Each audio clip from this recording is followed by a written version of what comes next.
All right, hello to my one guest. That's good enough for me, as always, to start. Today, I decided that I would read chapter 2 of Days of Rage. These chapters are quite long, so hopefully, I have enough stamina to make it through. But this chapter revolves around the Black Nationalist movements that emerged during the Civil Rights era. While Martin Luther King Jr. was attempting to protest peacefully, other groups aligned with the Nation of Islam emerged, one of the most famous being Malcolm X. This is not a very good sentence, but he was one of the most famous leaders of the Nation of Islam. However, he became a martyr after being assassinated by his own people. And the infighting within radical groups never ceases to amaze me. It always seems to happen. You always have different factions splitting off, some calling for violence, others for peaceful protest, as we'll see in this chapter. It also touches on the Black Panthers. Bobby Seale, probably one of the most famous Black Panthers, went on to indoctrinate youth on college campuses, including my alma mater, Temple.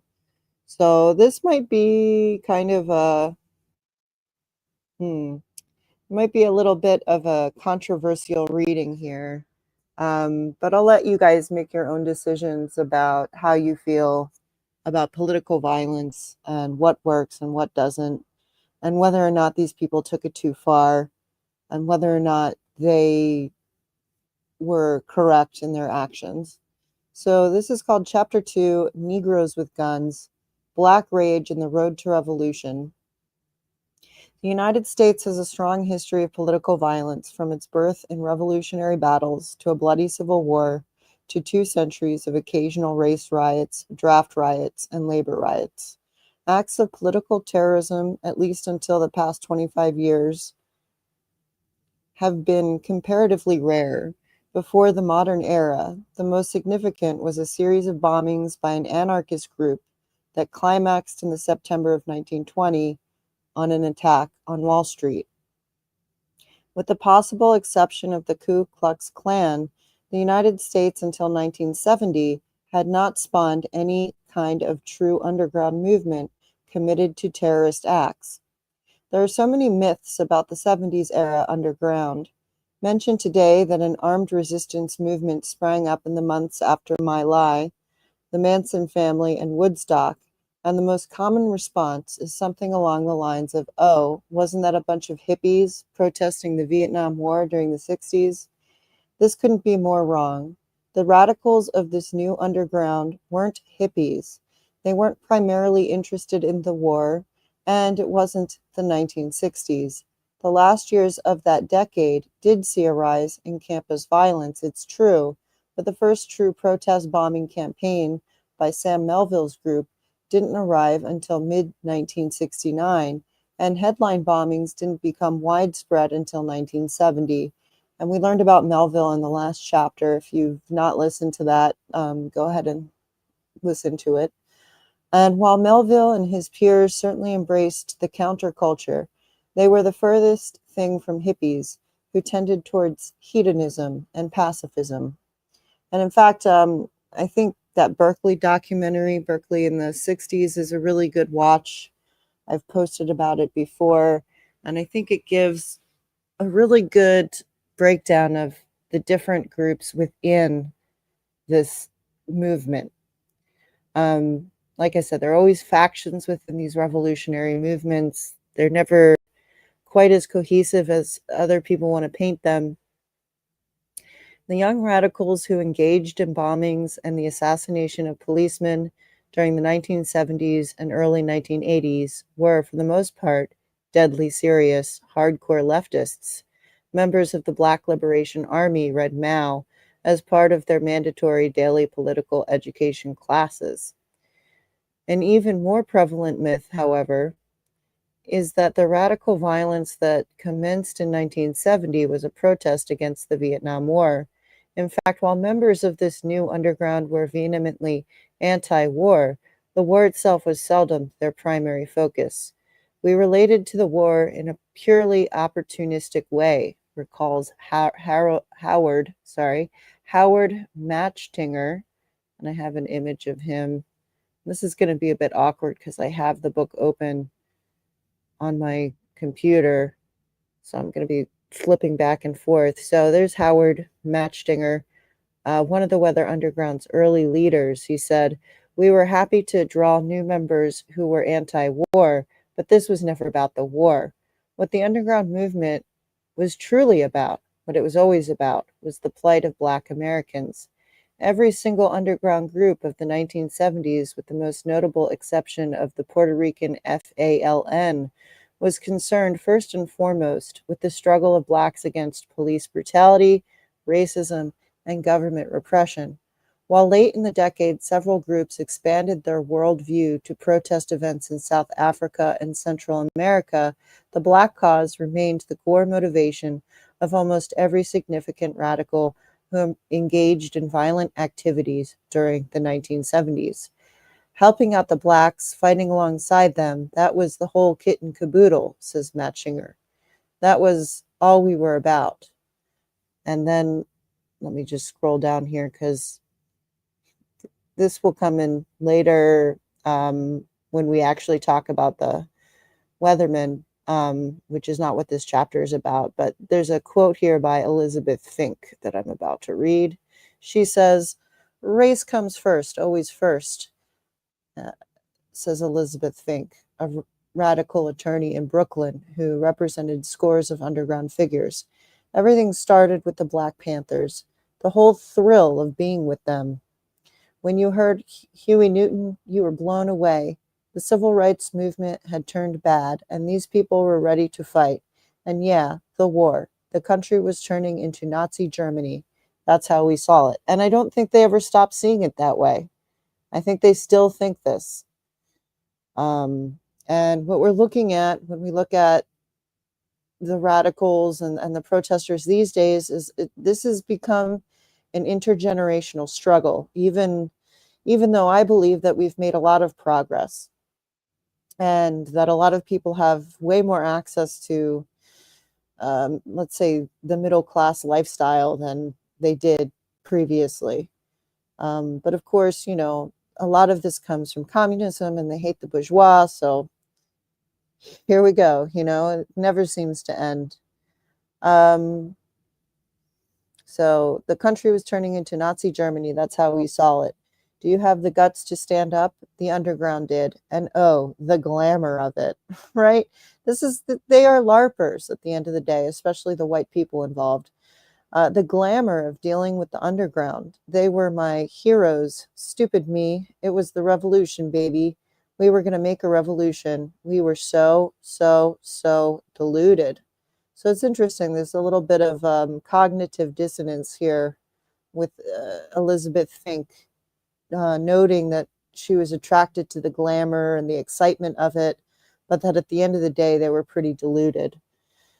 The underground groups of the 1970s were a product of a kind of grungy, bell-bottom coda to the raucous protest marches and demonstrations of the 1960s. If the story of civil rights and anti-war movements is an inspiring tale of American empowerment and moral conviction, the underground years represent a final dark chapter that can seem easier to ignore. To begin to understand it, one needs to understand the voices of Black anger, which began to be noticed during the 1950s. All of it, from the first marches in Alabama and Mississippi, all the way to the arrest of the last underground radicals in 1985, began with the civil rights movement, a cause led by Black Americans. And what was true at its inception remained true through the 60s and into the 70s era underground, as well as I would say today. Blacks, for the most part, led and whites followed. It was Black leaders who initiated the first Southern boycotts, Black leaders who led the sit-ins, gave the great speeches, Black leaders who, when other avenues appeared blocked, first called for violence and open rebellion. At the end of the 60s, it was violent Black rhetoric that galvanized the people who went underground. It started in 1954. By that point, American Blacks, especially those laboring under Jim Crow in the South, had been subjected to almost a century of oppression, police brutality, discrimination, disenfranchisement, and lynching. They were, by and large, second-class citizens living in poverty, and they were denied access to the best jobs and schools and subjected to intermittent atrocities from the murder of 14-year-old Emmett Till in 1955 to that of the activist Medgar Evers 8 years later. While groups like the NAACP had been campaigning for equal rights for decades, the modern civil rights movement gained momentum with 1954's Brown versus Board of Education, the landmark Supreme Court decision that overturned school segregation. A year later came the boycott of public buses in Montgomery, Alabama, a protest that vaulted a minister named Martin Luther King Jr. to national prominence. And we all know who Martin Luther King Jr. is, but here's an image of Martin Luther King Jr. A group he formed with other ministers, the Southern Christian Leadership Conference, emerged as an umbrella organization for Black protests. King's movement gained momentum during the fight to desegregate schools in Little Rock, Arkansas in 1957, and then burst into international consciousness with a series of sit-ins that began in Greensboro, North Carolina in 1960. A new medium, television, broadcast images of enraged Southern sheriffs dragging away Black protesters that mobilized an entire generation of white people, many of them college students who had come to define the 1960s. Then came the Freedom Riders, Bull Connors snapping German shepherds in Birmingham, Alabama, the March on Washington, Selma. Along the way, the movement was born. And here's an image of one of the protesters. Many images like this. This is one of the more benign images. Through it all, King famously counseled a Gandhian policy of nonviolent resistance as the surest way to overcome ingrained Southern racism. From the beginning, however, his hymns of peace were accompanied by a deeper, angrier, little-noticed bass line throbbing ominously in the background of the Civil Rights Symphony. This was the siren song of what many Blacks termed self-defense, but which a generation of wary whites saw simply as a call to violence, to shotgun blasts in the night, to rioting, to Black men rampaging through the streets of burning white homes and businesses. This music began softly, barely audible, in the late 1950s, then rose in volume through the early 1960s, until becoming a full-throated chorus in 1966 and 1967. By 1968, it was a battle song. Self-defense became struggle, then resistance, and then Black power, then revolution and guerrilla warfare and death. And I'm wondering, I feel like that's still that thread there, this revolution as resistance and violence. I feel like that thread still carries through today. And many of these people that are discussed in this book did go on to be college professors, or at the very least give speaking tours on many college campuses. In some ways, it was a very old song. Calls for Black uprisings date at least to the slave revolts of Nat Turner and Denmark Vesey, and cries for Black militancy and separatism surfaced as early as the late 1800s. Modern Black militarism dates to the years before World War I, when shadowy groups such as the African Blood Brotherhood and later Marcus Garvey's Universal Negro Improvement Association advocated for the formation of paramilitary self-defense units. Garvey's Universal African Legions were rifle-toting pseudo-soldiers in Navy uniforms who marched through the Harlem in the 1920s. These were fringe movements at best, barely noticed outside of the Black community. The notion of violent struggle against white America received little currency during the 50s. King's message was the only one that most Americans, Black and white alike, were able to hear, but the specter of racial violence was always there, and as the years wore on, with little sign of the seismic changes many blacks demanded, the voices of militancy grew louder. Between 1959 and 1972, the torch of self-defense was passed between 5 consecutive black men and their acolytes. And so that's what this chapter is going to be talking about. It's going to start here with Robert F. Williams, which is what the chapter is basically named after. The first and least remembered was Robert F. Williams, head of the NAACP chapter in the KKK stronghold of Monroe, North Carolina. A grandson of slaves, Williams spent his early years working in Detroit factories, where he became a labor organizer. Returning home in 1955, he wasted little time confronting Monroe's white power structure, boycotting white-only lunch counters, and demanding in vain that black children be allowed to use the town pool. After watching a Klansman force a black girl to dance at gunpoint, Williams formed the Black Armed Guard, arguing that armed self-reliance was necessary in the face of the Klan and its terrorism. Its members were mostly NAACP men who started carrying guns. If the 14th Amendment to the United States Constitution cannot be enforced in this social jungle called Dixie at this time, then Negroes must defend themselves, even if it is necessary to resort to violence, he once told reporters. Williams became an international figure during 1958's infamous kissing case. 2 black boys aged 7 and 9 had participated in a schoolyard kissing game in which a white Monroe girl gave one of the boys a peck on the cheek. The boys were arrested for molestation, jailed, beaten, and sent to reform school. Williams led a defense effort that eventually included Eleanor Roosevelt, and after a British newspaper expose, demonstrations in Paris, Rome, and Vienna.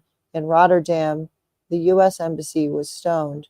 Soon after the boys were released, Williams in turn emerged as a minor celebrity feted by Northern progressives in Harlem and other black strongholds. During and after the case, William gave the newspaper interviews in which he openly advocated black self-defense. If the Klan attacked a black man in Monroe, he swore, there would be retribution. He said, "We must be willing to kill if necessary." Alarmed, the NAACP suspended him. Williams was unrepentant. Then, in 1961, when freedom riders came to the area to register black voters, a white couple drove into an angry black crowd.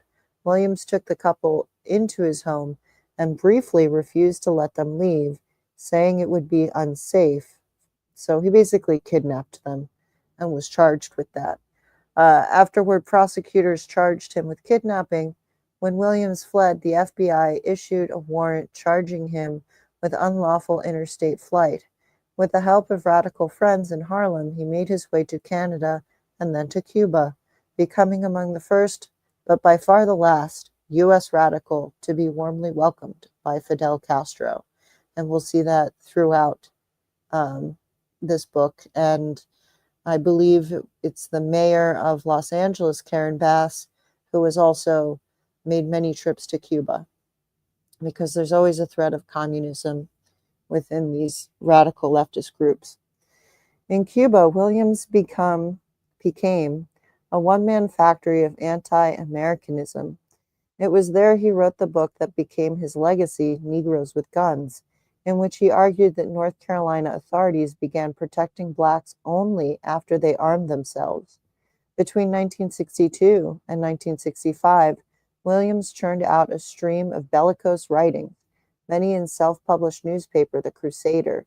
Castro even gave him a radio show broadcast into southern states called Radio Free Dixie. During the Cuban Missile Crisis of 1962, Williams called on black servicemen to engage in armed insurrection. Even at the height of his notoriety, however, he remained a marginal figure, familiar mostly to other radicals and the FBI. He all but disappeared after moving to China, of course, in 1965.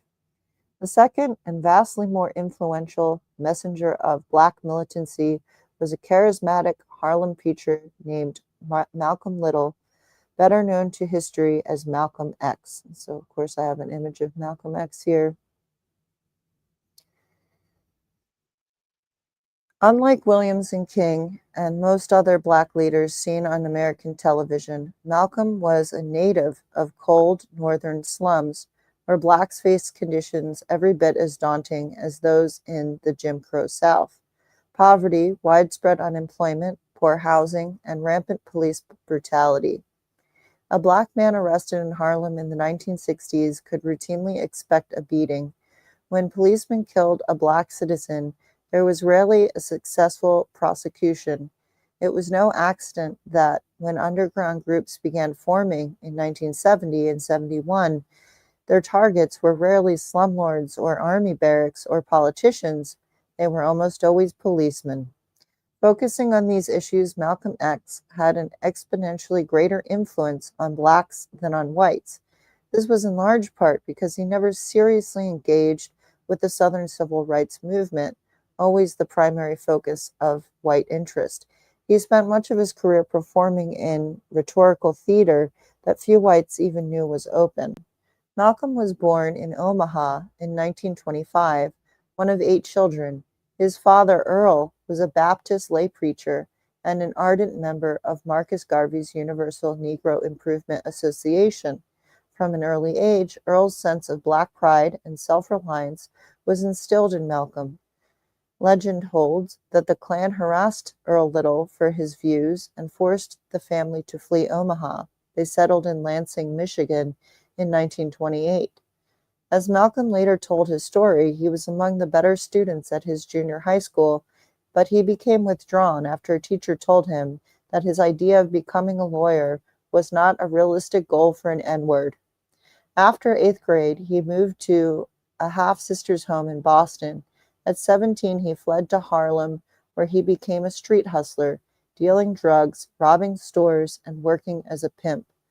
And the criminal element is always fascinating to me in these people. And I wonder if they make a lot of excuses for it being a sort of revolutionary protest because they just want to do crime. It's just a thought. I think this is a pretty controversial chapter. Back in Boston, he began burglarizing homes of wealthy whites. Arrested in 1964, he was sentenced to 8 to 10 years at the Charlestown State Prison. Like many Blacks who would go underground in the 70s, Malcolm was radicalized behind bars, poring over nationalist texts recommended by older inmates. It was his brother, Reginald, who drew him into an obscure sect called the Nation of Islam. The Nation had been founded in 1930 by a Detroit clothing salesman named Wallace D. Fard, who preached that Blacks had ruled the earth 6,000 years ago until their destruction by a renegade Black wizard named Yaqub, who then created the white man, which is one of my favorite, I think, cult lores of all time. Here's Yaqub, and here's Wallace D. Fard. I guess he was arrested at some point. I have 2 people here. I watch as the Watchman is here. Hello, thank you for joining me. There was more to the kissing case in Monroe. Allegedly, the Black boys trapped a white girl and forced her to kiss one of them. The boys were not criminally imprisoned, but sent to reform school. Yeah, that's what I believe it said. The boys had unsupportive homes and prior instances of delinquency. That does seem to be a pattern in these cases. Again, I'm just reading this book, and so I appreciate the feedback. Anything that you have to say concerning the book or what it's mentioning is welcomed. I wouldn't know, I don't know that much about that case, and unless I look into something personally, I don't generally talk about it. So thank you for mentioning that. But back to Wallace D. Fard and the Nation of Islam, truly one of my favorite cults that exists. So Wallace D. Fard preached, right, and then this Yaqub created the white man, the white devil. In the nation's mythos, Blacks, Fard prophesied, would destroy the white devil in a future apocalypse. Until his disappearance and presumed death in 1934, Fard imbued his disciples with a message of racial pride, economic equality, and personal discipline. Over the next 20 years, his protege, Elijah Muhammad, quietly built the nation into a small but vocal group of clean-cut, impeccably dressed black separatists, including a paramilitary wing called the Fruit of Islam. So here's an image of Elijah Muhammad.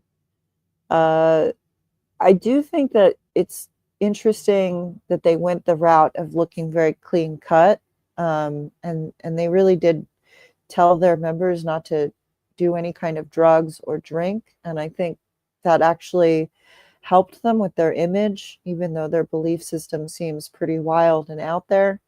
I think presenting that kind of appearance helped them gain traction.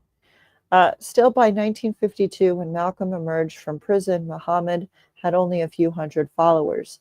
Malcolm changed everything. 6'3", handsome, intense, and bursting with charisma, he immediately became Muhammad's protege. At a storefront mosque in Detroit, on street corners, and later in Chicago and Boston, Malcolm mesmerized black crowds. His sermons, while ostensibly religious, were ringing anthems of black empowerment, pride, and self-defense, concepts many blacks had never heard aired in public. The Muslims dressed neatly, forbade drugs and alcohol. A mosque typically featured a blackboard Islamic flag with the words freedom, justice, and equality beneath, alongside an American flag with the words Christianity, slavery, suffering, and death. And that's how you know it's a death cult. That's an inversion, and it's a complete death cult. Men and women sat separately. There were typically no hymns. Sounds super fun. Only an occasional soloist singing a nation song, such as one written by Louis X, known as Louis Farrakhan. A white man's heaven is the black man's hell. And I think some of them still feel this way. So here's a really old image of Louis Farrakhan. Malcolm's fame grew when he took command of Harlem's 116th Street Mosque, number 7, in 1954. A whirlwind in a camel hair overcoat, he spent hours on stepladders outside the Broadway bar, the African National Memorial Bookstore, and the Optimal Cigar Store, repeating his personal story of petty crime and drug abuse, outlining the nation's path toward redemption, prophesying the apocalypse, right? That's how we know it's a death cult. Any mention of the apocalypse, and denouncing white America as racist and a doomed land. The congressman who ran Harlem, Adam Clayton Powell Jr., recognized his talent, and invited him to speak at the landmark Abyssinian Baptist Church. Elijah Muhammad saw it too, and named Malcolm his personal representative in 1957. Malcolm, in turn, put the black Muslims on the map, building bridges to black newspapers and black intellectuals, such as novelist James Baldwin and the actor Ossie Davis. He began writing a syndicated column called God's Angry Men. The incident that made Malcolm a Harlem legend occurred in April 1957 when a black Muslim named Johnson X. Hinton interrupted the police beating of a black man and was himself beaten, handcuffed, and taken to the 28th Precinct House. A crowd of 2,000 gathered outside the station. A newspaper man summoned Malcolm in hopes he would stop a riot in the making. As a row of sharply dressed members of the Fruit of Islam lined up outside the station, Malcolm was allowed inside to inspect Johnson's wounds. Johnson was badly hurt and was taken to the hospital. Without a single whispered word to an aide, Malcolm then dispersed the angry crowd. That, one police officer was that is too much power for one man to have, he said. This and similar incidents drew hundreds of young blacks into Nation of Islam at a time when Black nationalism, a growing sense of black pride, was taking hold in Harlem, the cultural capital of Black America. The rise of Malcolm and the Nation of Islam, in fact, paralleled the gradual radicalization of many northern black elites, especially in Harlem. The avenues above 125th Street had long become home to the writers and artists inclined to leftist and even communist causes. In the and there's a long history of that area of New York City and the New School and all of these things. I have a whole book about the red diaper babies that maybe I'll read at some point. In the late 1950s, lacking sources of inspiration in the United States, they began looking overseas. Black pride, as well as a developing sense of African heritage, was stoked by the birth of post-colonial African states and their new Black leaders, especially Ghana's radical U.S.-educated Kwame Nkrumah. I'm not sure how to say it. It's Nkrumah, whose 1958 open car tour of Harlem drew cheering crowds. The Cuban Revolution, bringing with it Castro's rise to power, along with his outspoken support of the U.S. civil rights movement, was wildly popular in Harlem. Dozens of Black intellectuals, from Baldwin to Julian Mayfield, joined the Fair Play for Cuba Committee. Even before his exile, Robert Williams visited Cuba and toured the streets of Havana, a straw hat on his head and a pistol strapped to his hip. The Cuban leader's popularity among blacks soared after his visit to Harlem in September 1960. The first Black leader, oh my goodness, I'm getting like Peace Corps notifications. That's so annoying. They won't let me join the Peace Corps because I haven't been vaccinated. Anyway, even before his exile, Robert Williams visited Cuba and toured the streets of Havana, a straw hat on his head and a pistol, blah, blah, blah. The Cuban leader's popularity among blacks soared. In September 1960, the first Black leader he met was Malcolm, who afterward termed Castro the only white person I ever liked. Oh my goodness. I gotta change my position here. This chapter is quite long. I don't know if I'll have the stamina to finish it. Let me see if anyone has anything to say. I think it's just me and you, Watchmen.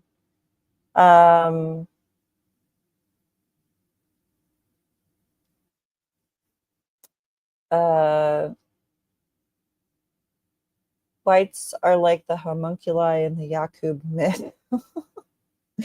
A Muslim I know once said that the Nation of Islam was tolerated and somewhat encouraged by Muslims because its teachings of abstaining from drugs and not doing crime was helpful. Yeah, I think that's the most important part for it, that it was helpful to go on the straight and narrow path for their image and for their followers as well. Totally heretical against proper Islam. It is not. So when people see Nation of Islam, I don't think they understand the mythos behind it. They don't understand this whole Yaqub situation, which is, as most people, if they know anything about religion at all, has nothing to do with traditional Islamic beliefs. Right, exactly. You're not supposed to have prophets after Muhammad. He was the last prophet in Islam. Yep, it's just you and me, my friend. I didn't think this would be a very popular chapter, but whatever. I'm only reading out loud what this book is saying. Malcolm, Robert Williams, and the Cuban Revolution helped create a new generation of Black nationalists who studied local organizing, the politics of armed self-defense, and global upheavals with equal fervor. Peniel E. Joseph writes in his History of Black Militancy, waiting till the midnight hour, but it was the 1961 assassination of Congo leader Patrice Lumumba that transformed them into radicals. And so that's an image of Patrice Lumumba here.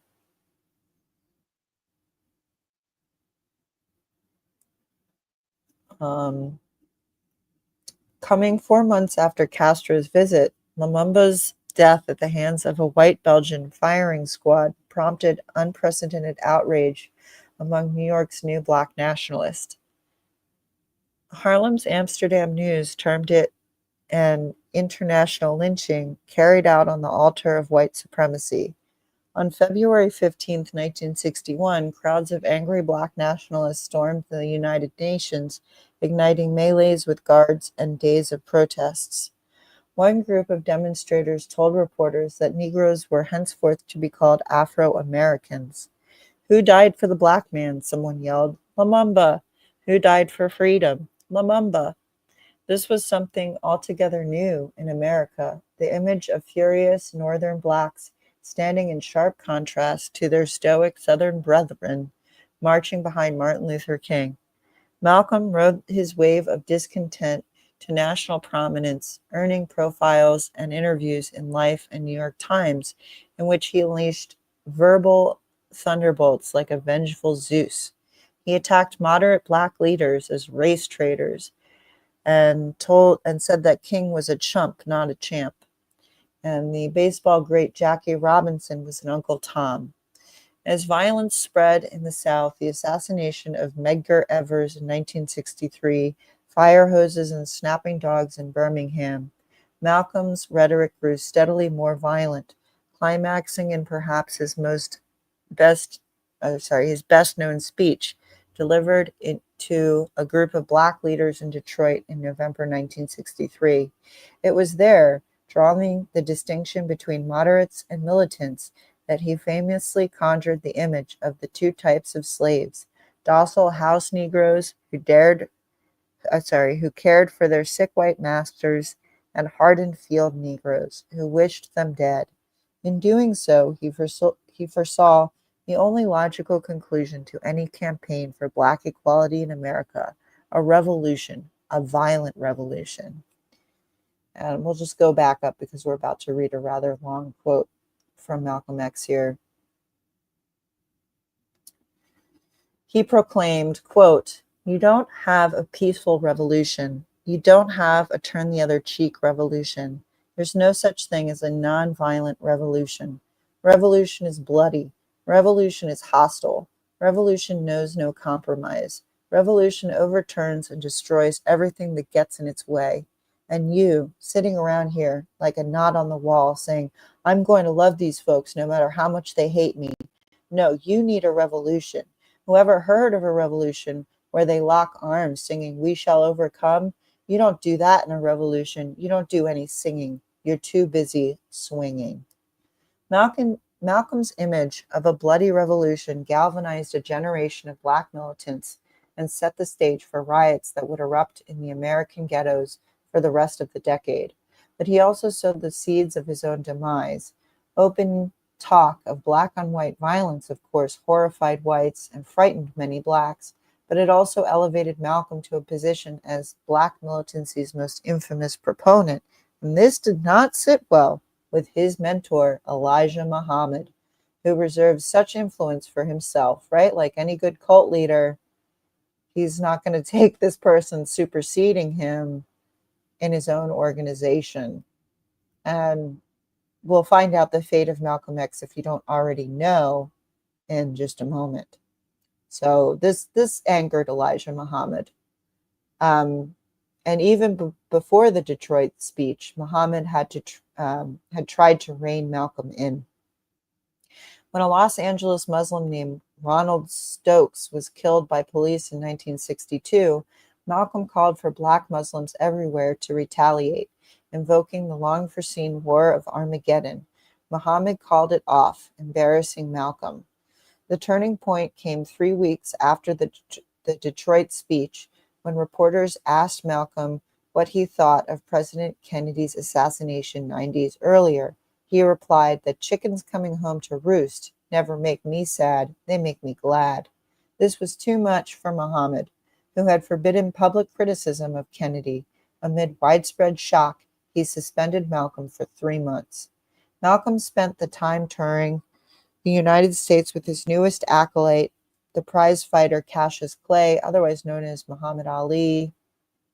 And I have an image of them together here.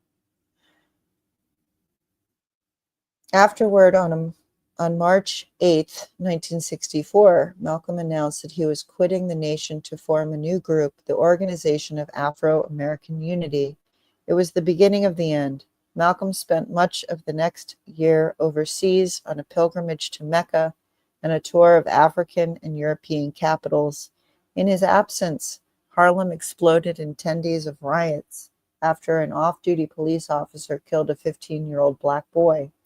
Helmeted police fired into crowds of angry blacks, who responded by throwing rocks and burning cars. Black nationalists who led the riots wasted no time placing the violence squarely in the context of Malcolm's new idea of a bloody revolution. "There is only one thing that can correct the situation," one told a crowd, "and that's guerrilla warfare." All they needed to set New York ablaze, he went on, was 100 skilled revolutionaries who are ready to die. Again, a death cult. I think I'm reading this in conjunction with the Nazi book because they're both death cults. But it seems like death cults have this powerful draw for people, and I'm always wondering what it is. Such comments, however, went all but unnoticed in the white press. What no one realized was that the first to die would be Malcolm himself. During his travels, tensions with the nation escalated into death threats. Muhammad himself told Louis Farrakhan that hypocrites like Malcolm should have their heads cut off. An issue of the nation's newspaper, Muhammad Speaks, actually carried a cartoon showing Malcolm's severed head bouncing free of his own body. The end was all but preordained. On February 21st, 1965, just days after Malcolm returned from Europe, he was about to address a nationalist meeting in Harlem when he was rushed by several black Muslims. They opened fire with pistols and a sawed-off shotgun. He was dead within minutes, his body riven by 21 gunshot wounds. Malcolm's death, however, did little to stop his message. If anything, his popularity grew. 30,000 people attended a viewing of his body. His posthumous book, The Autobiography of Malcolm X, became mandatory reading for every budding black radical. So indeed, they made him a martyr, which is what happens when you kill somebody who people are paying attention to. They become martyrs. Let's see what's going on. 4 people. 3 lurkers, and I watch as the watchman. All right. I knew this would be a controversial chapter to read. Let's see how many. Okay, it's going pretty well. 11 pages left. After Malcolm, the mantle of black militancy was passed to a newcomer on the national scene, a tall, slender 24-year-old named Stokely Carmichael. So here's an image of Stokely Carmichael. A composed natural leader and a gifted orator whose voice carried a hint of his Trinidadian birth, Carmichael emerged in the mid-1960s as a kind of Malcolm of the South. He was so charismatic that his friends jokingly called him Stokely Starmichael. At the height of his influence, Ebony wrote that he walks like Sidney Poitier, talks like Harry Belafonte, and thinks like post-Muslim Malcolm X. Carmichael was raised in the Bronx, and in 1964 he graduated from Howard University to become a full-time organizer for an emerging outfit called the Student Nonviolent Coordinating Committee, or SNCC, also known as SNCC. SNCC was formed in the wake of 1960 Greensboro sit-ins, and until Carmichael's rise, quietly went about registering Black voters in the South's most dangerous corners. From the beginning, SNCC attracted angry, erudite young Blacks, including many Northern Black nationalists, many of whom had little patience for King's plotting marches and lofty speeches. They wanted action now. So there's also an image here of some SNCC members. Heavily influenced by Malcolm's teachings, Carmichael was further radicalized as a SNCC coordinator during 1964's Freedom Summer. voter registration drive in Mississippi. Watching blacks being beaten during a riot in Montgomery, Alabama the following year, he suffered a breakdown, followed by an epiphany. I knew I could never be hit again, he recalled, without hitting back. Afterward, Carmichael began charting an entirely new course for SNCC. Marches and riots might provide an emotional release, he reasoned, but the surest path to political power was the voting booth. He studied a single Alabama county, Lowndes, known as Bloody Lowndes. It's Londes, Lowndes, known as Bloody Lowndes for the violence directed against black organizers there, and saw that blacks outnumbered whites by a 4-to-1 margin. Yet only 2 black voters were registered in the entire county. What if, Carmichael reasoned, that they registered enough blacks to elect black people to office?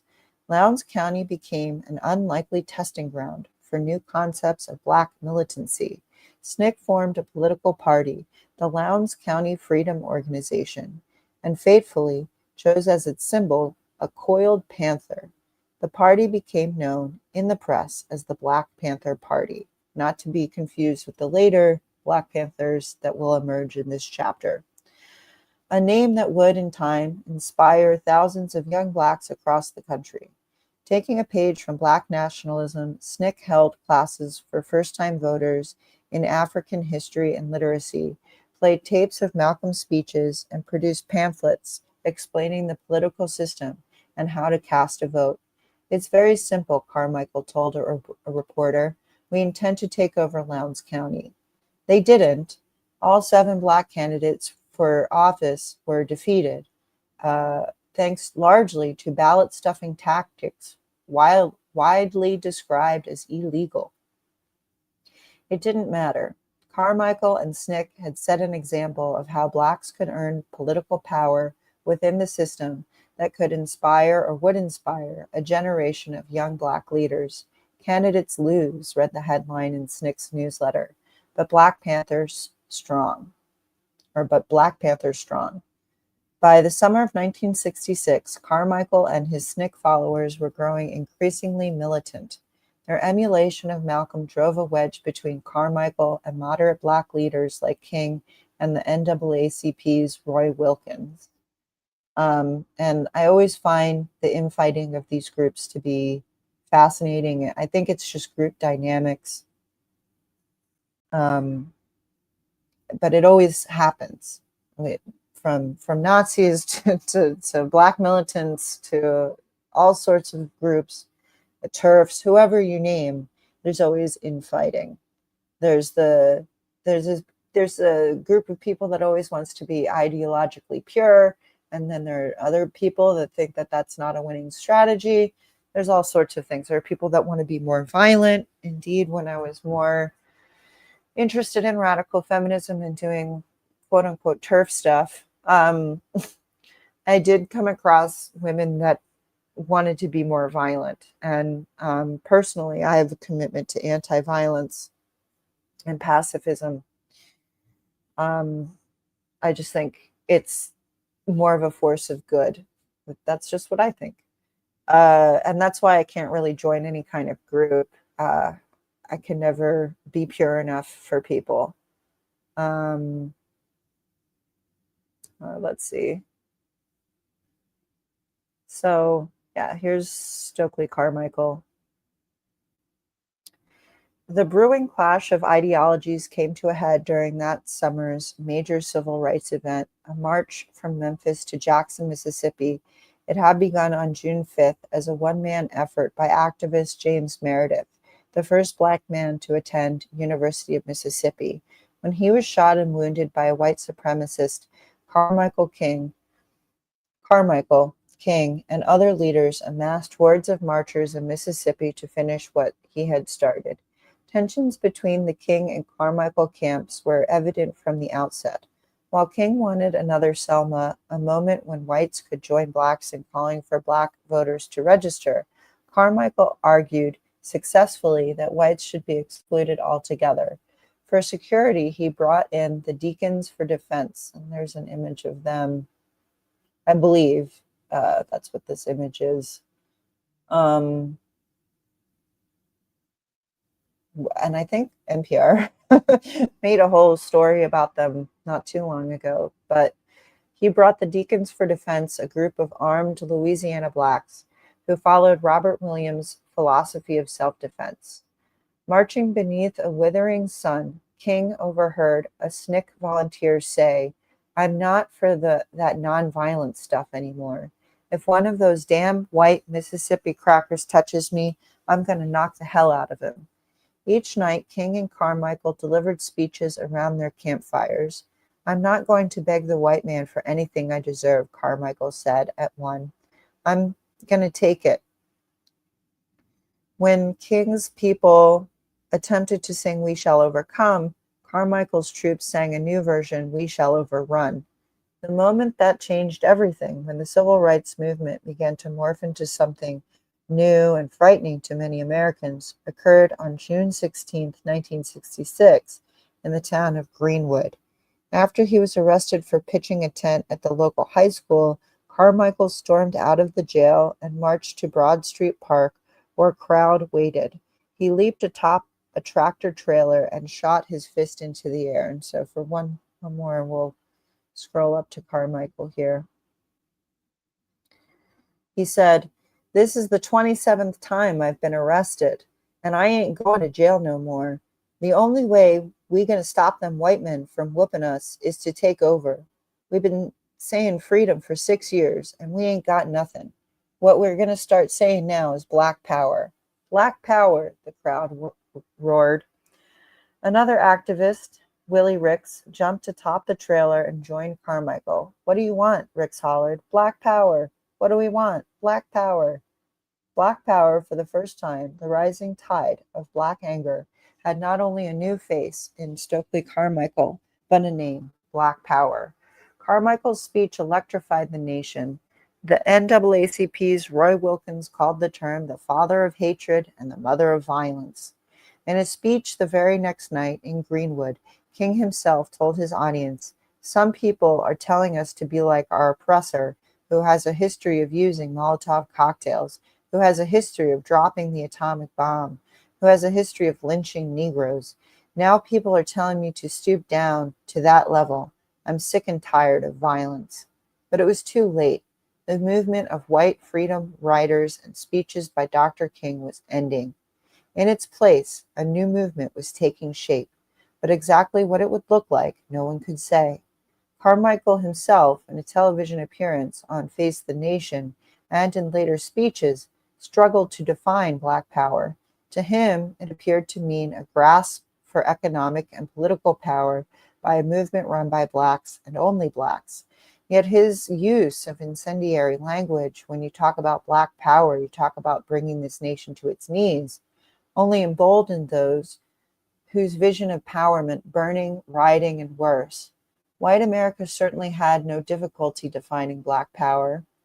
And hold on, let me scroll for this image here.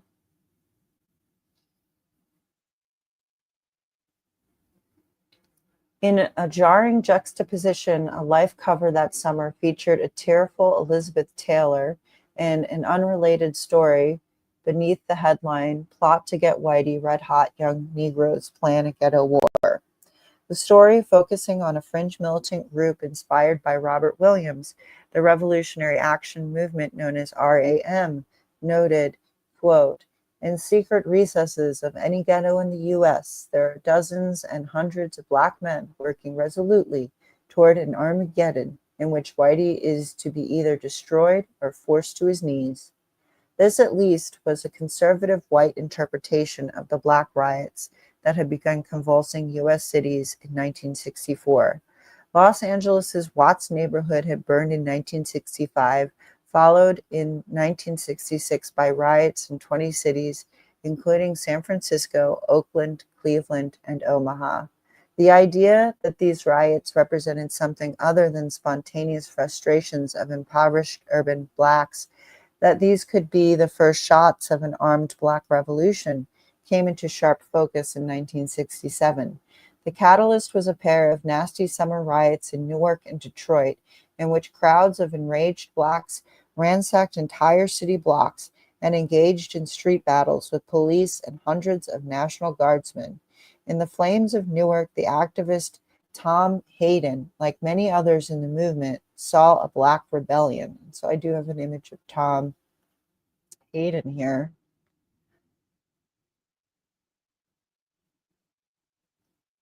He said, "The actions of white America are showing black people, especially the young, that they must prepare to fight back." He said, "The conditions slowly are being created for an American form of guerrilla warfare based in the slums. The riot represents a sign of fundamental change." No one could prove that black riots were a product of black sloganeering, but they certainly pushed violent rhetoric towards new extremes. When Carmichael, seeking release from his administrative responsibilities, resigned the chairmanship of SNCC in May 1967 to embark on a speaking tour of Europe and Africa, he was replaced as Black Power's national spokesman by his successor, a fiery 23-year-old militant named H. Rap Brown. Here's Brown. While white radicals like Hayden swapped position papers as Detroit and Newark burned, Brown not only foresaw the spread of violence, he demanded it. During a July riot in the town of Cambridge on Maryland's eastern shore, he mounted the hood of a car and in a rambling 45-minute speech used the most explicit language yet in calling for the overthrow of white America. "This ain't no riot, brother," Brown declared. "This is a rebellion, and we got 400 years of reasons to tear this town apart. You don't have to be a big group to do it, brothers. In a town this size, 3 men can burn it down. That's what they call guerrilla warfare." Brown's remarks, scribbled down by a New York Times reporter, went beyond calls for burning the white man's stores. "Don't love him to death, shoot him to death," Brown told the wildly cheering crowd. "You better get yourself some guns. I know who my enemy is, and I know how to kill him. When I get mad, I'm going out to look for a honky, and I'm going to take out 400 years worth of dues on him." The incident thrust Rap Brown into the national spotlight. All that summer in speeches from New Jersey to Texas, he escalated his calls for blacks to wage guerrilla war on the honky white man, as he put it, to an audience in Jersey City. "Violence is necessary. It is as American as cherry pie," he told a boisterous crowd outside a Washington, D.C. church on July 27th. "Black people have been looting. I say there should be more looting than looting, so if you loot a gun store." In a speech in Queens, New York on August 6, Brown called the Detroit and Newark riots a dress rehearsal for revolution and warned President Lyndon Johnson, who he termed the greatest outlaw in history, that if you play Nazis with us, we ain't gonna play Jews. This kind of talk by the leader of a nationally recognized group like SNCC was unprecedented, a step beyond anything Carmichael or even Malcolm had dared put into words. It provoked widespread denunciations, congressional investigations, and something approaching horror among black leaders as well as white. For the moment, however, white America could do little to halt the spread of black power. As Rap Brown whipped black crowds into a frenzy, Stokely Carmichael took the angry word farther afield, introducing black power to adoring audiences in Copenhagen, London, Paris, several African capitals, and significantly Havana. So it always goes back to Cuba. As he had with Robert Williams and would do to scores of white and black radicals in the years to come, Fidel Castro greeted Carmichael with open arms. Carmichael, in turn, met with guerrilla leaders from across the Third World and, placing black power struggles in an international context, pledged solidarity with revolutionary movements from Uruguay to South Africa. When he returned to New York's Kennedy Airport on December 11th, he received a hero's welcome. A crowd raised clenched fists and chanted, "Ungawa, Black Power." By then, however, Carmichael's power, if not his visibility, was waning. riven by internal disputes, as always in all of these groups. SNCC was crumbling. The movement was surging beyond civil rights towards something darker, more confrontational. Yet no one had answered the basic question. What was Black Power? What did it mean on the streets? An answer was on the way, it turned out, and it came clad in sleek black leather jackets, black berets, and cocked shotguns. Within days of his return from abroad, Carmichael met in Washington with members of a new group who would translate the bold words of Black Power into organization and action, transforming the nascent revolutionary movement and setting the stage for the underground groups to come. They called themselves the Black Panthers. I'm going to take a short break. I do want to finish this chapter, though. I'm in it to finish it. So I'll be back in just a moment. Enjoy the sounds of water.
All right, I have returned to finish this chapter, which finishes on the Black Panthers.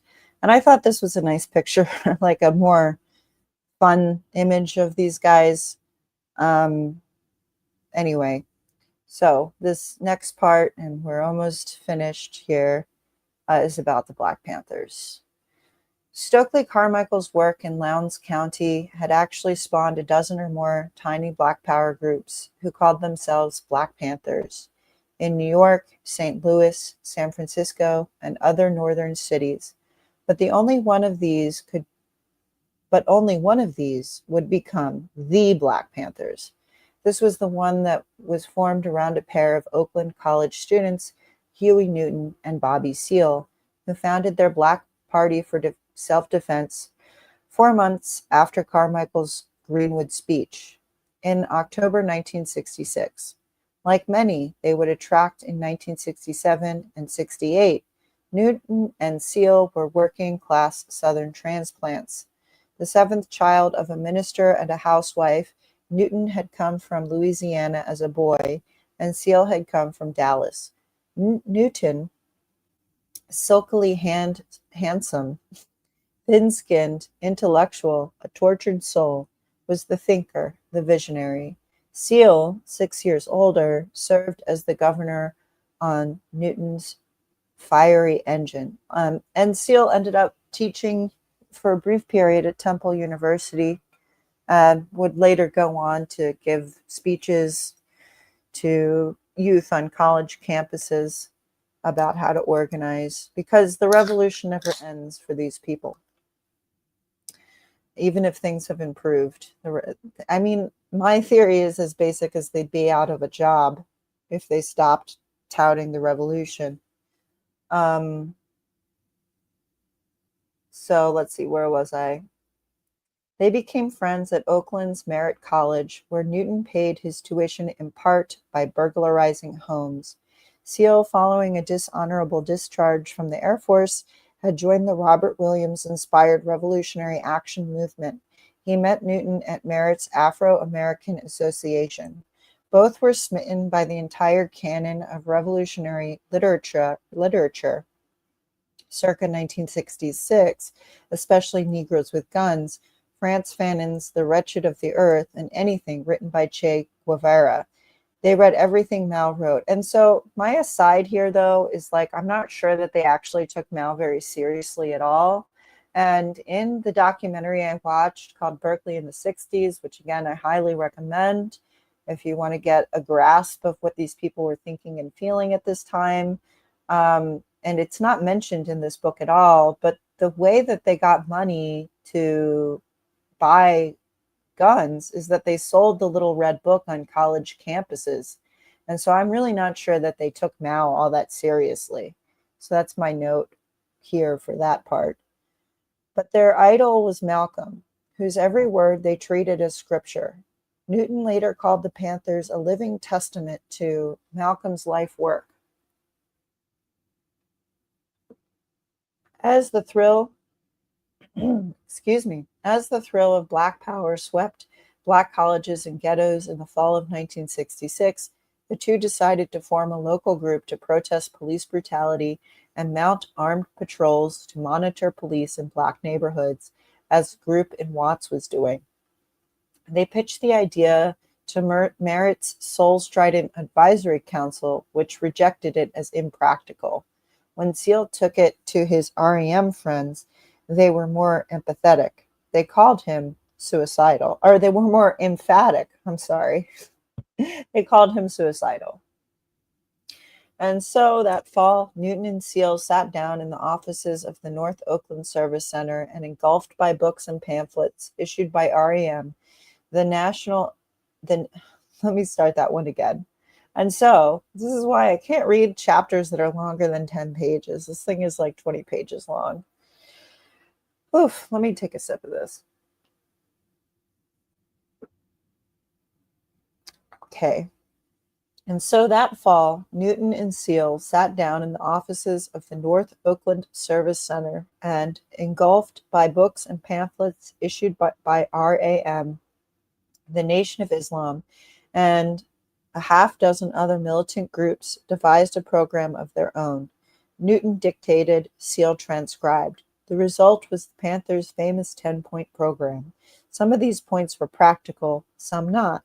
They demanded full employment, good housing, and education. All those things are great.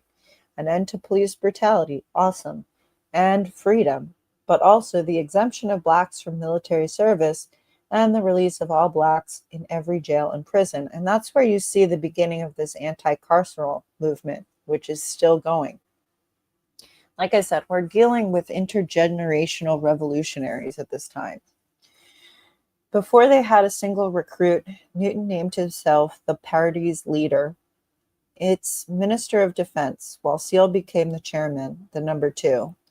Few protest groups in U.S. history have risen to national prominence as quickly as the Panthers. They went from an idea in Huey Newton's head to the front pages of major newspapers in a scant several months. And in fact, there's that famous Tom Wolfe piece where he talks about these white intellectuals hanging out with the Black Panthers. If you have not read it, you should. Part of this was luck. Part of the enormous appeal to beleaguered urban Blacks of the Panthers' message to police: kill a Black man, they warned, and retribution will follow. But the crucial factor in the Panthers'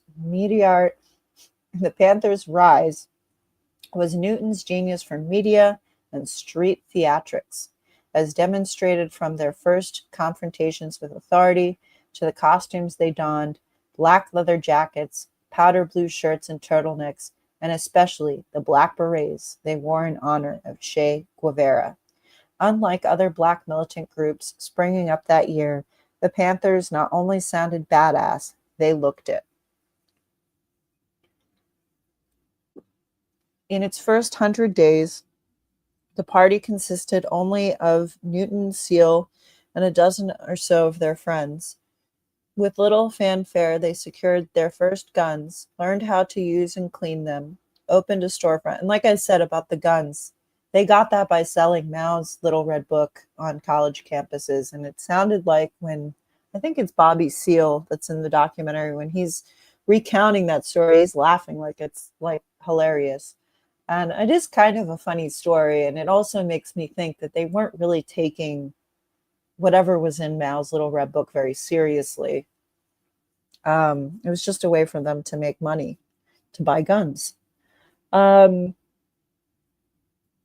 Learned how to use and clean them, opened storefront office at 56th and Grove in Oakland, and began their patrols, cruising the streets until they found a black citizen being questioned by police, typically at a traffic stop. The Panthers would step from their car, guns drawn, and remind the citizen of his rights. When a shakedown patrolman asked what the hell they were doing, Newton, who had taken law school classes, told him of their right to bear arms. The Panthers generated curiosity, and then, after a tense confrontation outside their office in early February 1967, respect. An Oakland policeman stopped Newton's car. Seale and others were with him. At first, Newton politely showed his driver's license and answered the officer's questions. He had his M1 rifle in clear view, Seale his 9mm. In short order, 3 more patrol cars arrived. A crowd began to form. Up and down the street, people poked their heads from apartment windows.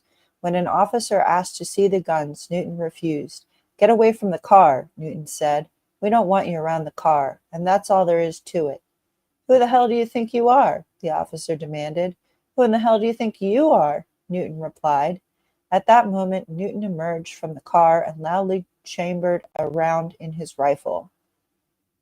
When police tried to shoo away the growing crowd, Newton shouted for everyone to stay put, that they were within their rights to observe what was happening on a public street. "What are you going to do with that gun?" an officer asked. "What are you going to do with your gun?" Newton replied. "Because if you shoot at me, or if you try to take this gun, I'm going to shoot back at you, swine." The byplay continued like this for several long minutes. Each time Newton challenged the police, onlookers would clap and yell, "You know where it's at," or "Dig it." Newton, it was clear, was acting out a fantasy of every black youth on the street, and amazingly, he got away with it. The police retired without making any arrests. Within days, word of these brazen new Panthers spread from Oakland across the Bay Area. The turning point came on February 21st, 1967. Another of the new Panther groups, this one based in San Francisco, had invited Malcolm's widow, Betty Shabazz, to announce the formation of a Bay Area chapter of Malcolm's OAAU on the anniversary of his death. Because the San Francisco Panthers disdained weaponry, they invited the Oakland Panthers to provide security. Newton, Seale, and their new recruits, all armed, escorted Shabazz from the airport to offices of the radical magazine Ramparts, where she gave an interview. They emerged afterwards into a group of newspapermen, television cameras, and police. Shabazz had asked that her picture not be taken. When one photographer refused to lower his camera, Newton punched him. Several policemen raised their guns. When a few Panthers turned their back to watch Shabazz emerge from the building, Newton snapped. "Don't turn your back on these back-shooting mother effers." He chambered a round in his gun. A crowd formed. Both Ramparts editors and police raised their hands and told everyone to cool it. But when the one officer refused, Newton barked, "Don't point that gun at me." When the officer still refused, he shouted, "Okay, you big fat racist pig, draw your gun, draw it, you cowardly dog. I'm waiting." The officer lowered his weapon, diffusing the situation, but the incident was caught on television cameras and made a powerful impact when it aired. This was something entirely new to California and soon to the rest of the country. strong, proud black men with guns facing down startled white policemen. This, it appeared, was what Black Power would mean in the streets. Word of Huey Newton and these fearless new Black Panthers spread like a windswept fog. In the next few weeks, the party attracted hundreds of new recruits, some of them gang members and ex-convicts. Newton made clear that the Panthers wanted the toughest, most badass street fighters he could find, and he got them. None of them were more important than tall, languid ex-con who studied Newton's bit of theater on the sidewalk that day outside the Ramparts office where he worked. His name was Eldridge Cleaver. And here's an image of Eldridge Cleaver.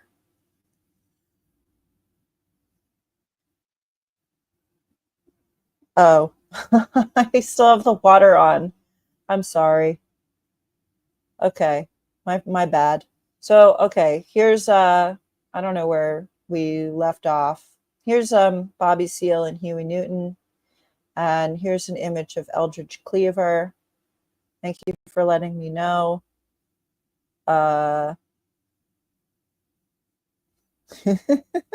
Sorry about that. I just want to finish it. It's so long. That's why I don't usually read out of this book, but I think it's an interesting book. And I think it probably ruffles the feathers of a lot of people. And I might lose subscribers reading this, but I don't really care at this point. I'm not really in it for that anymore. I don't know why I'm even doing this anymore, to be honest, but I think it's just to share the information to people that want it. So we have an image here of Eldridge Cleaver, who I've touched on before. He would start the Symbionese Liberation Army, and he would also go on to write this book, Soul on Ice, which was a collection of his essays in which he would promote basically grape as a revolutionary act. And so let's continue. We're nearly finished, and then I will be happy. So none were more important than, and his name was Eldridge Cleaver, and his destiny would be to become Huey Newton's single most valuable partner, and later his worst nightmare. Cleaver's legacy would be the destruction of the Black Panther Party, but he was even more pivotal to what came after, to the underground movement of the 70s.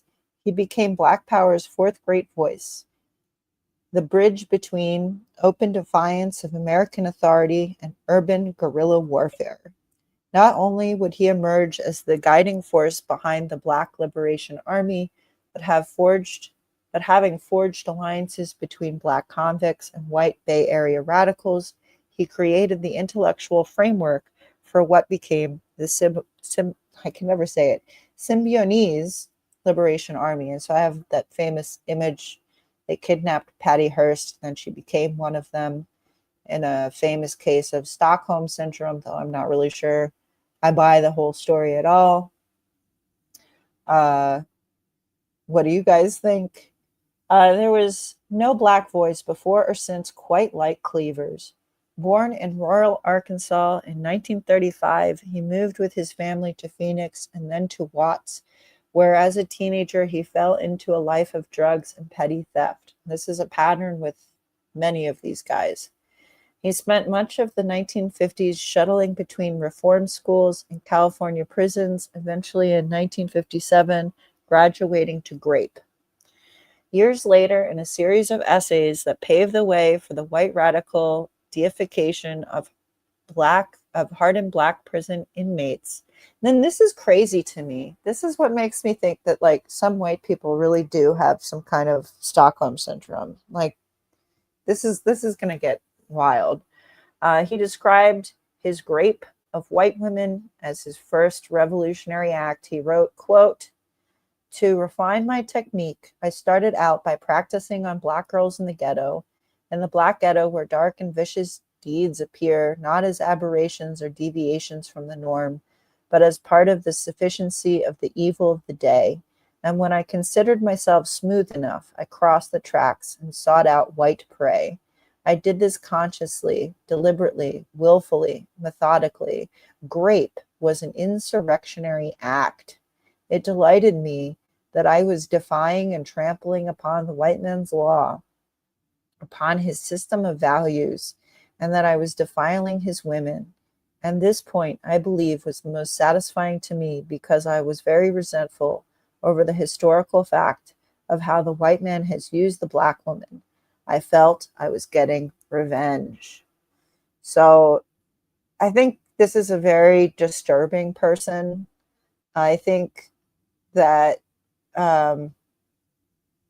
that this is not a revolutionary act. It's just an act of evil and sick violence. And I think a lot of these people that we've mentioned in this chapter hide behind this idea of revolution to commit sick and criminal acts. And I think that that's my thought on it. I don't care what color you are.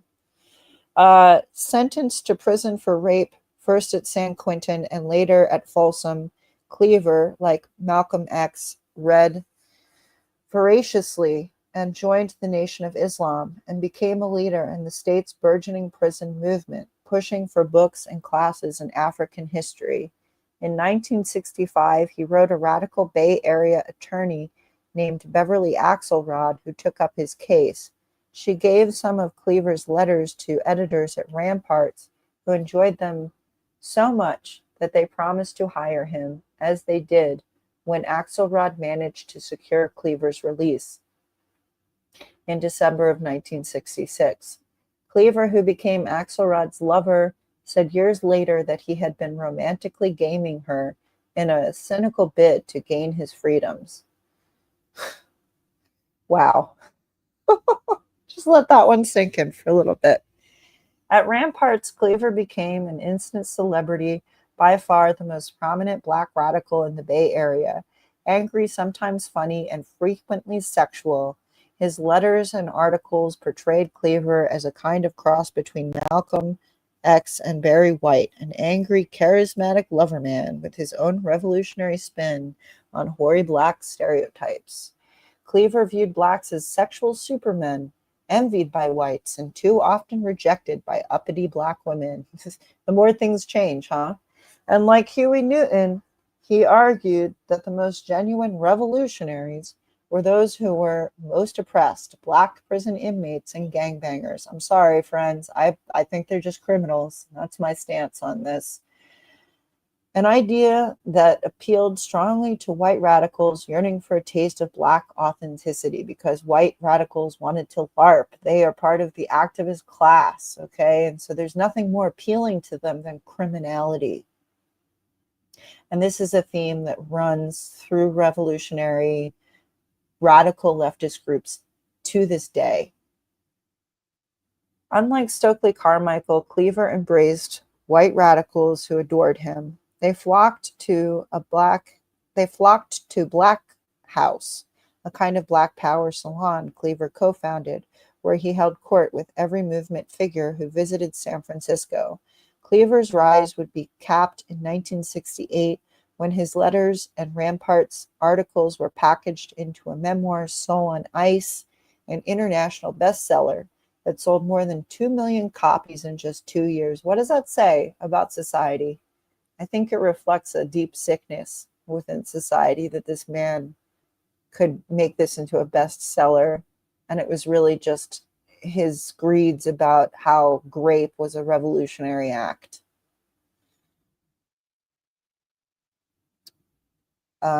Critics hailed Cleaver as a powerful new literary talent, a symbol of black political and sexual repression.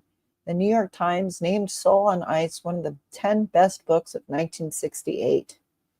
After the confrontation outside Ramparts, Cleaver signed on as the Panthers' information minister, editor of the party's new weekly newspaper, The Black Panther, and in the public's mind at least, Newton's intellectual equal.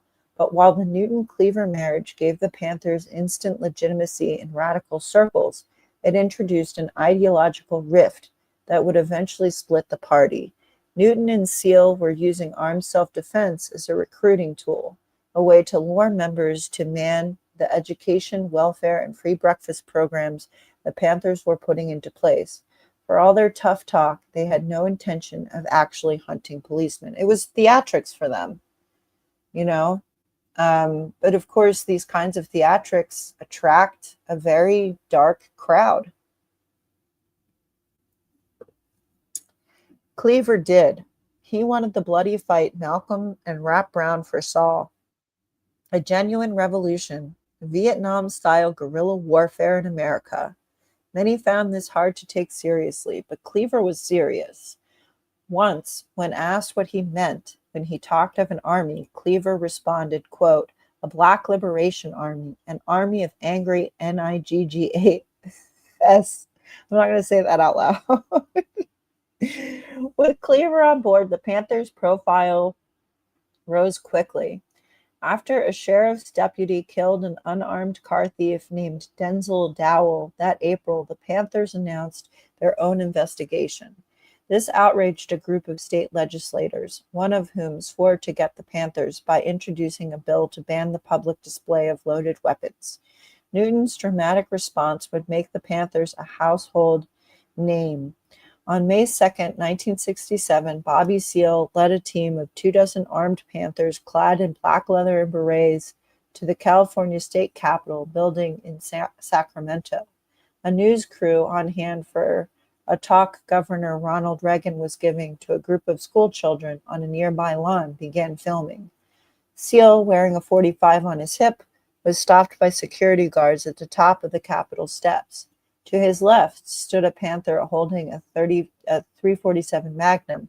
To his right was the party's first recruit, a teenager named Bobby Hutton, massaging a 12-gauge shotgun. One of the guards asked another, "Who in the hell are these N-words with guns?" "Where in the hell is the assembly?" Seale shouted. "Anybody here know where you go in and observe the assembly making these laws?" When someone yelled that it was upstairs, Seale's group pushed past the guards, ascended a broad staircase, and marched into the packed assembly chamber. Pandemonium ensued. As guards began pushing the Panthers back toward the door, a guard snatched Hutton's shotgun. "Am I under arrest?" Hutton yelled. "What the hell you got my gun for? If I'm not under arrest, you give me my gun back." The Panthers went peacefully. Outside, as reporters crowded around, Seale read a statement denouncing the proposed gun law and launching into a tirade against racist police agencies throughout the country, intensifying the terror, brutality, murder, and repression of Black people. And I think Seale and I think they both Seale and Huey Newton were like the more intelligent people of this whole thing. You know, they understood public relations. They understood what it meant to just show up with a gun and not actually inflict violence. And so I think when Eldridge Cleaver came along, it was probably pretty terrifying for them. All right. This was the Panthers at their most theatrical, and it caused a sensation. Overnight footage of armed Black men boldly roaming the Capitol steps stunned the nation. All that summer, as Newton led the Panthers in demonstrations across the Bay Area, the party was inundated by calls from new recruits. Then came the moment that altered the course of Panther history.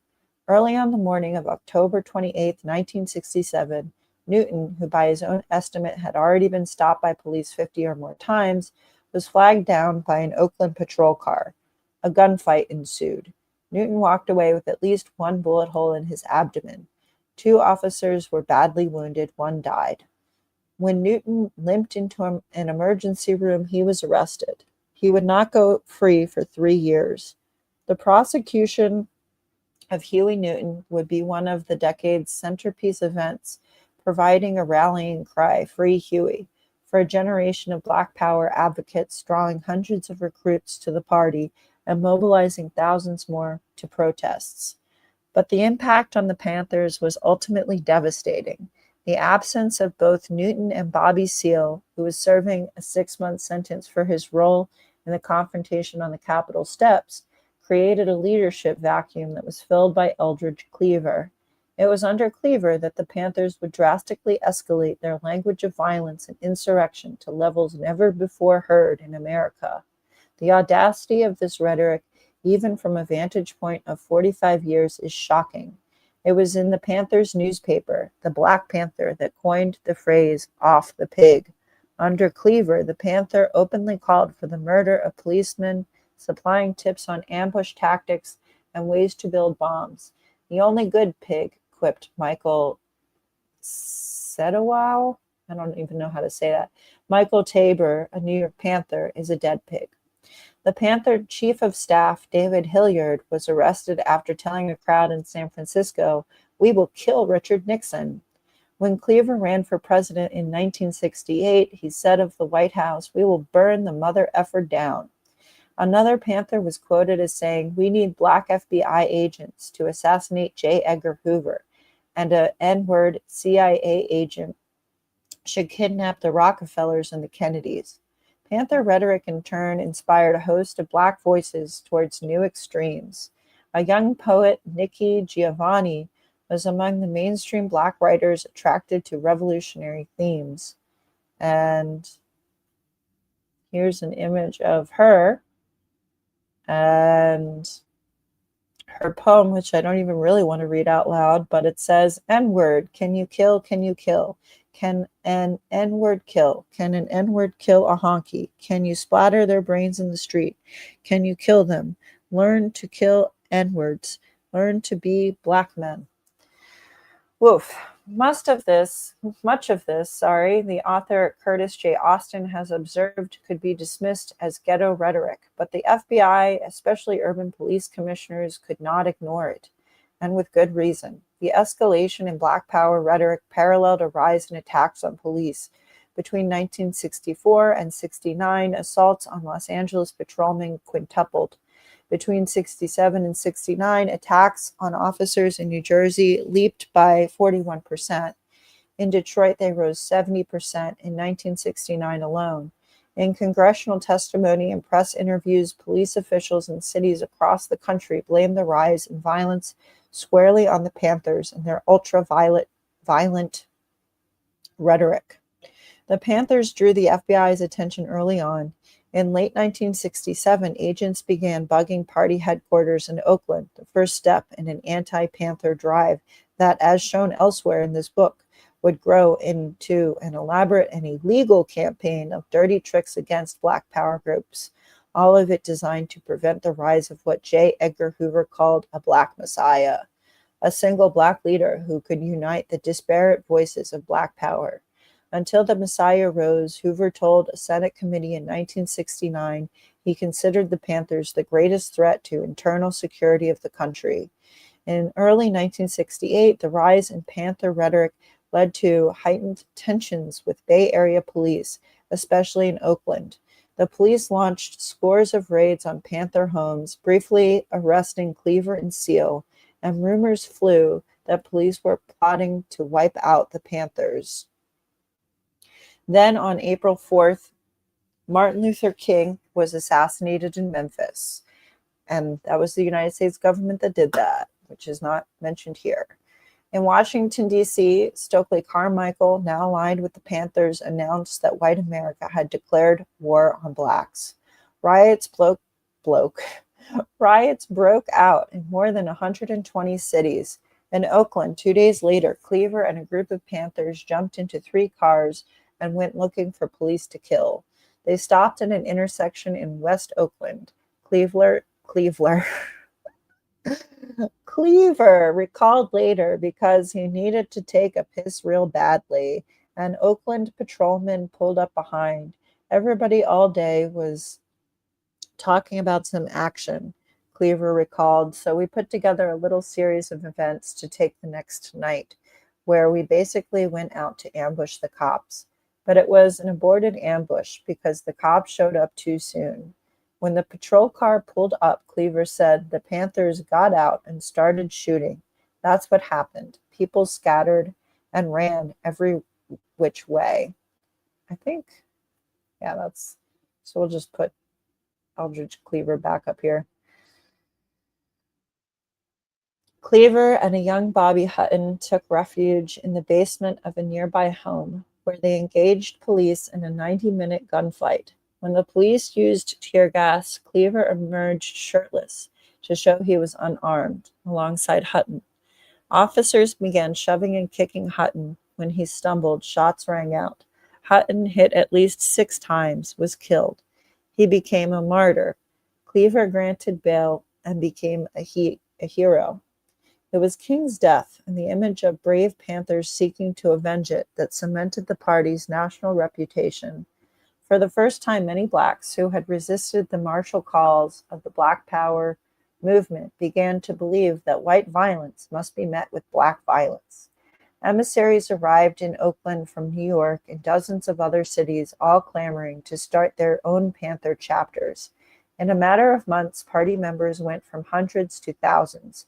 By late 1968, there would be Panther chapters in almost every major urban area. From a managerial point of view, it was chaos.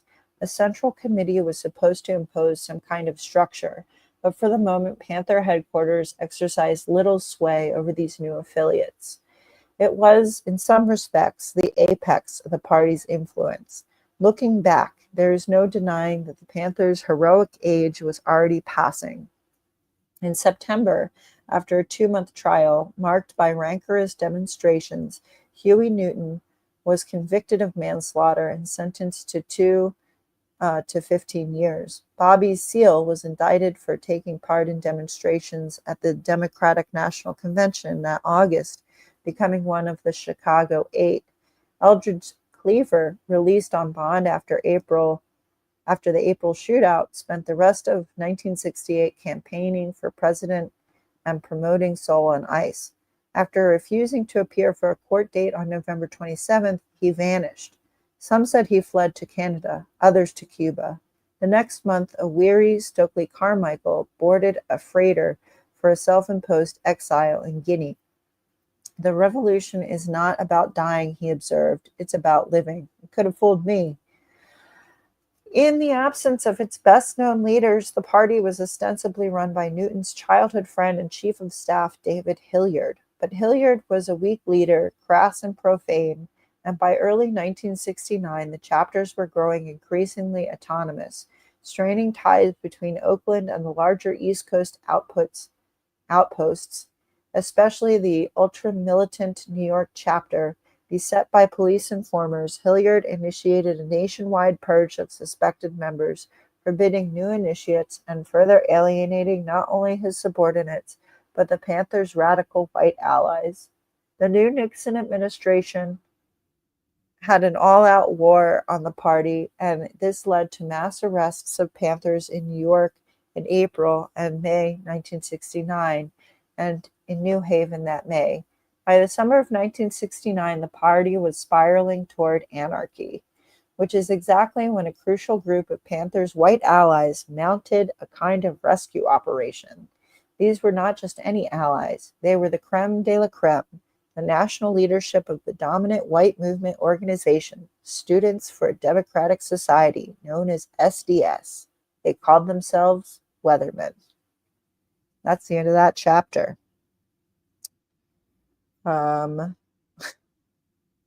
So anyway, it's almost 2 hours of reading. Hi, Terry. We just finished reading this. Just in time for me to end. I don't know. Overall, I think my final thoughts on this are that I don't think grape of any kind is a revolutionary act. I think it's sick and criminal. I think there was something really wrong with Eldridge Cleaver. And I think a lot of revolutionaries, from Nazis to Black Panthers, revere violence and criminality and are in death cults. And so I guess stay safe and don't join a death cult. I don't really have anything else to It's giving inferiority complex. Yeah, for sure.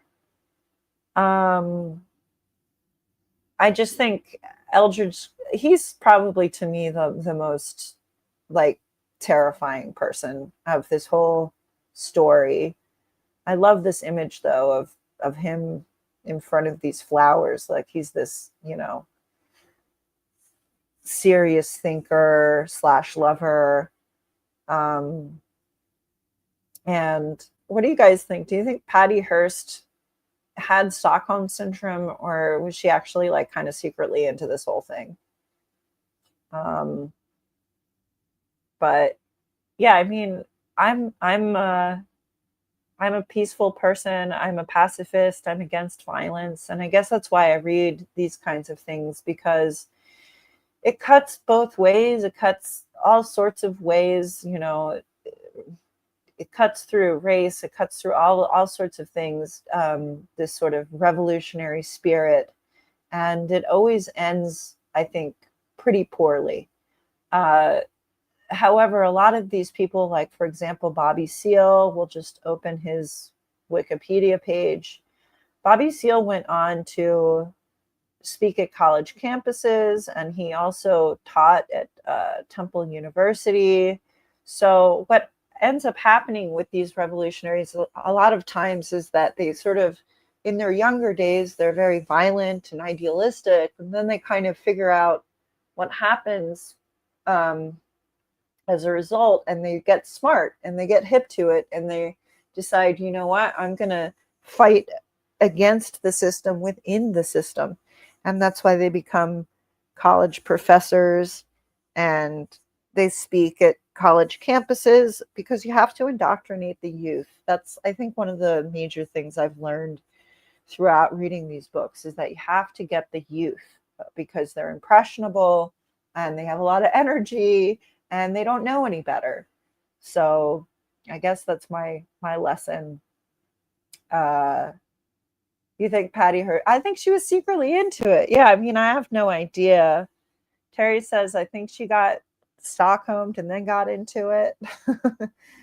I think these types would 100% be, well, so that's the thing with these groups, right? Is that they have been indoctrinated by these older revolutionaries who have figured out, how to fight the system within the system.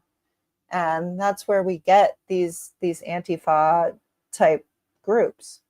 It's really a folly of youth, I think, a lot of times, revolution. And I'm just so sick of these people. They want to act like America's the worst place ever. And meanwhile, they can order a goddamn pizza on their phone. Like, what are they talking about? They'll just never be happy. Angela Davis came out saying that trans women are women. Angela Davis, I put her book on the street when I was moving. Angela Davis is one of these people who is in the anti-carceral movement, and she really believes that all of these criminals should be free. And we're talking about communists, and a lot of that, it doesn't end. It never ends for these people. And like I said, if it did, if they accepted reality, which is my other problem with Marxists and communists and people like that, they don't understand human nature. They don't understand that some people are out to be bad people. Criminality is not just a result of being poor, because, excuse me, I'm very poor and I don't do crime, right? You have that, be queer, do crime kind of mantra. Like, it's not like any of this came out of a vacuum. It all came from somewhere. And they continue to this day. America rules. Yeah, and they're also, I think that's my conclusion that I've come to with like the so-called left, is that they adore criminals because they themselves wish to be criminals. They themselves are bad people. You gotta go. All right, later. Yes, criminality is a result of bad morals. And it cuts through race. I'm not talking about race, I'm talking about criminality. And I think a lot of leftists really adore and venerate criminality. And it is because they have no morals. They have no real moral compass, as we can see with the hypocrisy in leftist organizations, right? During 2020, it's just the best. It really is the best example where it's like, wear a mask, stay 6 feet apart, do this, do that. Meanwhile, we're going to riot in the streets. They're just hypocrites. They're just hypocrites. And that's, I think, my major issue, my major beef with the whole thing. And that's why I think certain people need Christianity, because it gives you that moral compass. And I'm really unsure. Like, the atheists make the argument like, I would be moral without such a thing. But I don't think that's true. They've shown us time and time again that they have no real moral compass. And love, it's only hate. It's only hate. And it's fueled by hate. So this was a really, really, the atheists, yeah, they're not moral at all. I really think people need structure and rules, and they need to follow them so that society can be a nice place for everyone. What is it, like be gay, do crime, or something? Be queer, do crime, something like that. I would see these stickers all over the place in Philadelphia. Yeah. Oops.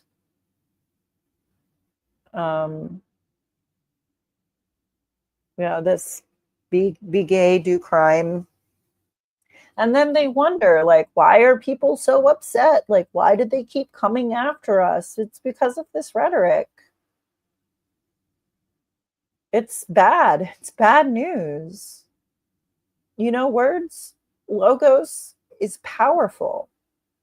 Putting words and ideas and thoughts out into the universe is really precarious, and they mean things. Some people make fun of me because they you believe in like magic mind bullets. And no, I believe in the power of rhetoric and the power of logos. It is one of the most powerful mediums of thought and thought formation. And that's why film is such a powerful medium, because it combines everything together: sound, visual, and logos. It combines everything together. So I think it's, I had a poetry teacher tell me once, be careful what you write. Be careful what you put out into the world. And she was a total like leftist, liberal, kooky lady, but I agree. So be straight, follow the law. Yeah. It is. And people think that it's silly when I say these things, but I truly believe that you have to be careful with what you say and what you put out there into the world. Because I've said and put things out into the world, and they've happened. They've come to pass. So maybe, not all occultists are wrong about visualization and that kind of thing. From an abundance of the heart, the mouth speaks. So yeah, I guess I'm wrapping it up. That was a very controversial chapter, and I think some people will take it the wrong way. But what I'm trying to do is show the parallels between these people that believe they're on the moral high ground that end up committing atrocities. It's a historical meme, if you will, and it continues. It seems to continue throughout time and space. And it doesn't know any kind of racial lines, and it doesn't know any kind of, I don't like using the word gender. It doesn't know any kind of sexual lines. Okay. It's something that's within human nature, no matter what color, sex, or creed you are. And I think it's Christianity that saves people. I've come to that conclusion over many, many years of being on a spiritual journey. But then again, I'm not the most judgmental person. I don't think that's my job. I think that's God's job. But there's a thread of people who believe that they are morally superior, who then turn around and commit atrocity. So I think I'm going to leave it there. Yeah, no, they really do. They really, really do idolize them. It is a thread that it now continues. So when people are like, this is new, or this is some kind of, well, I don't get it, why is this happening? It's because these people have been working underground through the colleges and universities to get the youth on board. Because if revolution ended, all these people would be out of a job. I'm that cynical about it. Is this the book? Yes, it is. Days of Rage. It is. Yes. So that's what I've been reading. I'll put the image of the book back up really quickly. It's a shame that everybody showed up when I was finished reading. But that's just how the cookie crumbles sometimes. Hold on a second. Show you the image of my bad writing here. Don't just ignore this. I wrote this really quickly, and did not think much about it. But this is the book I'm reading. And if you're interested and you want to email me, I can send you a link to where I found it if you're interested and you don't feel like spending the money on it. Because I am still an internet pirate. And I'm sure he sold enough books. So, and I do buy certain books if they're like older, but this is a fairly recent book, 2016, as you've noted here. And also, hello, Bacon Toast. I don't think I've seen you here before, but welcome. And you're welcome. So, highly recommend this. I think it provides a lot of insight into the left. And again, I'm going to sound like I'm beating a dead horse, but how they believe that they're in the moral high road, and it leads to them committing terrible atrocities against their fellow human beings. So that's all I have to say.